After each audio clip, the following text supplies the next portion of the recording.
বন্ধুরা আর মাত্র এক মাসেরও কম সময়ে শুরু হচ্ছে আইপিএল 2024, অর্থাৎ মার্চের 22 তারিখ থেকেই কিন্তু আইপিএল শুরু হয়ে যাচ্ছে। তবে এই মুহূর্তে কয়েকটা দলের কয়েকজন প্লেয়ারকে নিয়ে কিন্তু ব্যাড নিউজ সামনে এসেছে। যেমন Kolkata night Riders, royal Challengers Bangalore, Mumbai Indians এবং গুজরাট টাইটান্স, এই কয়েকটা দলের থেকে কিন্তু কয়েকটা ব্যাড নিউজ সামনে এসেছে। কয়েকজন বড় প্লেয়ার কিন্তু আইপিএল থেকে বাদ পড়তে চলেছে। ইনজুরির কারণে কয়েকজন প্লেয়ার কিন্তু আইপিএল 2024 খেলতে পারবে না।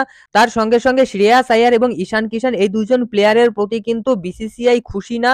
তার জন্য শ্রেয়াস আইয়ার এবং ঈশান কিষান দুজনে কিন্তু বিপদে পড়তে পারে আইপিএল 2024 শুরুর আগে। তো চলুন কোন কোন প্লেয়ার রয়েছে এই লিস্টে দেখে নেওয়া যাক। আর এখনো যদি আমাদের চ্যানেলটি সাবস্ক্রাইব না করে থাকেন তাহলে অবশ্যই চ্যানেলটি সাবস্ক্রাইব করে রাখবেন। বন্ধুরা আইপিএল 2024 এর থেকে কিন্তু বেশ কয়েকজন বড় প্লেয়ারের নাম এই মুহূর্তে সামনে এসেছে যারা আইপিএল 2024 খেলতে পারবে না বা আইপিএল এর ডাউটফুল রয়েছে।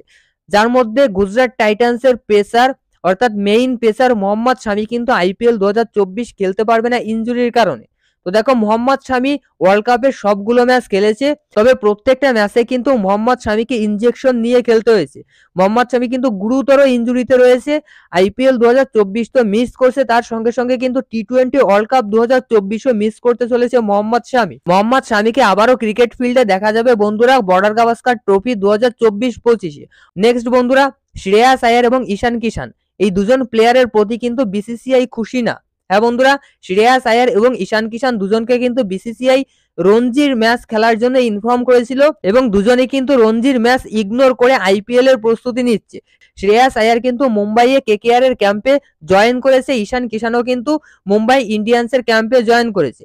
আর এই মুহূর্তে সব থেকে বড় যে আপডেটটা এসেছে সেটা হচ্ছে বিসিসিআই কিন্তু শ্রেয়াস আইয়ার এবং ঈশান কিষান দুজনকেই সেন্ট্রাল কন্ট্যাক্টের থেকে ড্রপ করতে চলেছে। এই মুহূর্তে কিন্তু বিসিসিআই এর সেন্ট্রাল কন্ট্যাক্টে শ্রেয়াস আইয়ার এবং ঈশান কিষান দুজনের নাম আর নেই। তো বিসিসিআই কিন্তু শ্রেয়াস আইয়ার এবং ঈশান কিষানের প্রতি খুশি না। সুতরাং একটা বিপদ কিন্তু ঘটতে পারে আইপিএল 2024-এ, দুজনকে কিন্তু আটকে দিতে পারে। তো দেখো আটকাবে আমি কিন্তু এটা বলছি না, তবে বিসিসিআই এর কিন্তু এইটুকু ক্ষমতা আছে দুজনকে আটকে দেওয়ার। দেখা যাক শেষ পর্যন্ত কি হয়। আর নেক্সট বন্ধুরা চেন্নাই সুপার কিংসের বাংলাদেশি পেসার মোস্তাফিজুর রহমান। তো মোস্তাফিজুর রহমান কিন্তু গত 18 তারিখে একটা বড় ইনজুরিতে পড়ে। নেট প্র্যাকটিসে লিটন দাসকে বল করছিল, সেই বল লিটন দাস কিন্তু হিট করার পর মোস্তাফিজুর রহমানের মাথায় এসে লাগে এবং তৎক্ষণাৎ কিন্তু সেখানে ব্লিডিং শুরু হয়। আর এই কারণে কিন্তু মোস্তাফিজুর রহমানকে তৎক্ষণাৎ হাসপাতালে ভর্তি করা হয়েছিল। তবে এই মুহূর্তে কিন্তু মোস্তাফিজুর মোটামুটি সুস্থ আছে। তো আইপিএল 2024 মোস্তাফিজুর খেলবে কিনা সেটা কিন্তু এখনো বলা যাচ্ছে না। মোস্তাফিজুর রহমান কিন্তু আইপিএল 2024 এর ডাউটফুল হিসেবে রয়েছে। নেক্সট বন্ধুরা আরসিবির দুজন প্লেয়ার কিন্তু বাদ পড়তে চলেছে আইপিএল 2024 থেকে, টম কোরান এবং রিস স্টোপলি। তো দেখো রিস স্টোপলি এবং টম কোরান দুজনে কিন্তু পিএসএল এর নাম লিখিয়েছিল এবং পিএসএল এর দলও পেয়েছিল।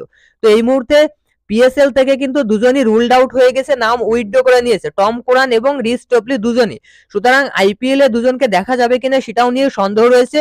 টম কোরানের কিন্তু ইনজুরি রয়েছে যে কারণে পিএসএল থেকে নাম উইথড্র করে নিয়েছে। আর রিস স্টোপলিকে কিন্তু পিএসএল খেলার জন্য এনওসি দেয়নি ইংল্যান্ড ক্রিকেট বোর্ড, যে কারণে পিএসএল থেকে নাম উইথড্র করে নিয়েছে। তো টম কোরান এবং রিস স্টোপলি আরসিবির এই দুই ইংল্যান্ডের ইংলিশ বোলারও কিন্তু ডাউটফুল রয়েছে আইপিএল 2024 এর জন্য। আর বন্ধুরা মুম্বাই ইন্ডিয়ান্সের দুজন প্লেয়ার হার্দিক পান্ডিয়া এবং সূর্যকুমার যাদব দুজনেই কিন্তু ইনজুরিতে ছিল। হার্দিক পান্ডিয়া ওয়ার্ল্ড কাপের সময় ইনজুরিতে পড়েছে আর সূর্যকুমার যাদব কিন্তু সাউথ আফ্রিকার ট্যুরে ইনজুরিতে পড়েছে। আর এই দুজন প্লেয়ারের ইনজুরির আপডেট এই মুহূর্তে কিন্তু মোটামুটি ভালো রয়েছে।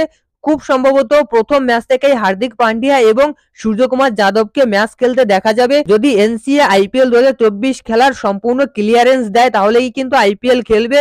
যদি ক্লিয়ারেন্স না দেয় এনসিএ তাহলে কিন্তু আইপিএল খেলতে পারবে না হার্দিক পান্ডিয়া এবং সূর্যকুমার যাদব। তবে এই মুহূর্তে যে আপডেট রয়েছে সেটা হচ্ছে মোটামুটি কিন্তু ফিট রয়েছে দুজনেই, আইপিএল খেলার মতো ফিট কিন্তু দুজনেই রয়েছে।